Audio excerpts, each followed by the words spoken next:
Bismillahirrahmanirrahim. Wa salatu wa salam ala Rasulillah sallallahu alayhi wa sallam.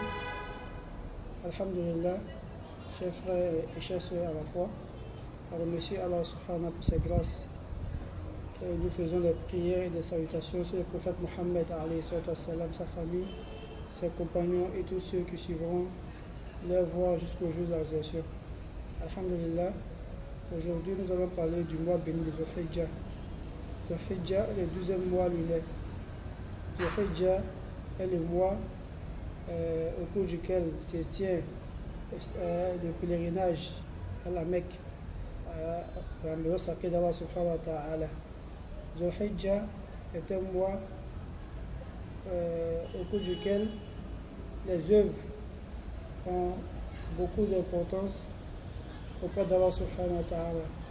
En ce sens, Allah subhanahu wa ta'ala nous dit à la sourate Fajr, il dit wal Fajr wa layali al-ashr. Ibn Kathir, concernant ce passage, il dit Allah il a juré par il dit le wa layali al-ashr, les 10 jours dont les 10 nuits dont Allah subhanahu wa ta'ala parle, il dit c'est les 10 nuits, les 10 premiers jours du mois de Dhul-Hijjah. Et comme nous le savons, Allah subhanahu wa ta'ala il ne jure que par ce qui est grand auprès de lui. Il ne jure que par ce qui a de l'importance pour lui, Allah subhanahu wa ta'ala. Donc les 10 premiers jours de Dhul-Hijjah ont une place de choix auprès de notre Seigneur Allah subhanahu wa ta'ala. Donc par conséquent, il faudrait qu'on sache quels sont les enseignements qui nous ont été transmis venant de notre Prophète sallallahu alayhi wa sallam concernant ces 10 nuits. Les savants nous disent, il est rapporté dans beaucoup de hadiths où le Prophète sallallahu alayhi wa sallam nous exhortait à œuvrer, à faire beaucoup de bien et à beaucoup faire des azkar au cours de ce mois. Donc, le croyant, quand il rentre le mois de Dhul-Hijjah, il est conseillé de jeûner, les 10 jours de Dhul-Hijjah.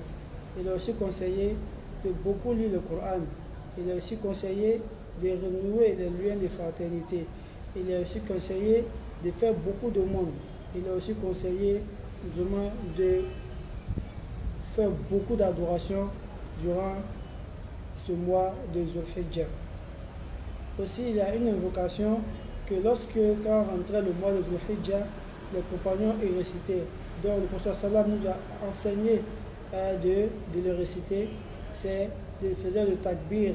Allahu Akbar, La ilaha illallah, Allahu Akbar, wa lillahi alhamd. Donc quand le mois de Dhul-Hijjah rentrait, les compagnons allaient dans les marchés et ils récitaient cette parole-là afin de rappeler aux gens de ne pas être insouciants durant ce mois, précisément durant ces 10 jours de Dhul-Hijjah. Aussi, il y a le jeûne de Arafah que nous devons faire l'effort de jeûner, car le fait de jeûner ce jour nous accorde beaucoup de profits, en ce sens où Allah subhanahu wa ta'ala nous pardonne nos péchés, Inch'Allah. Donc c'est juste un bref rappel afin que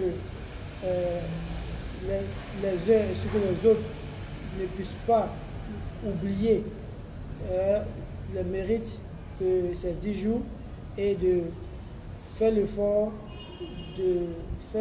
d'œuvrer vraiment en bien pendant ces 10 jours. Sur ce, on se dit au prochain rappel, Inch'Allah. N'oubliez pas de nous suivre sur nos différentes pages, Inch'Allah, et de vous abonner et de partager le message de tous vous. Azama a'lam subhanakallah bihamdik. أشهد أن لا إله إلا أنت أستغفرك وأتوب إليك. صل سبحان ربك رب العزة عما يصفون والسلام على المرسلين والحمد لله رب العالمين. السلام عليكم ورحمة الله.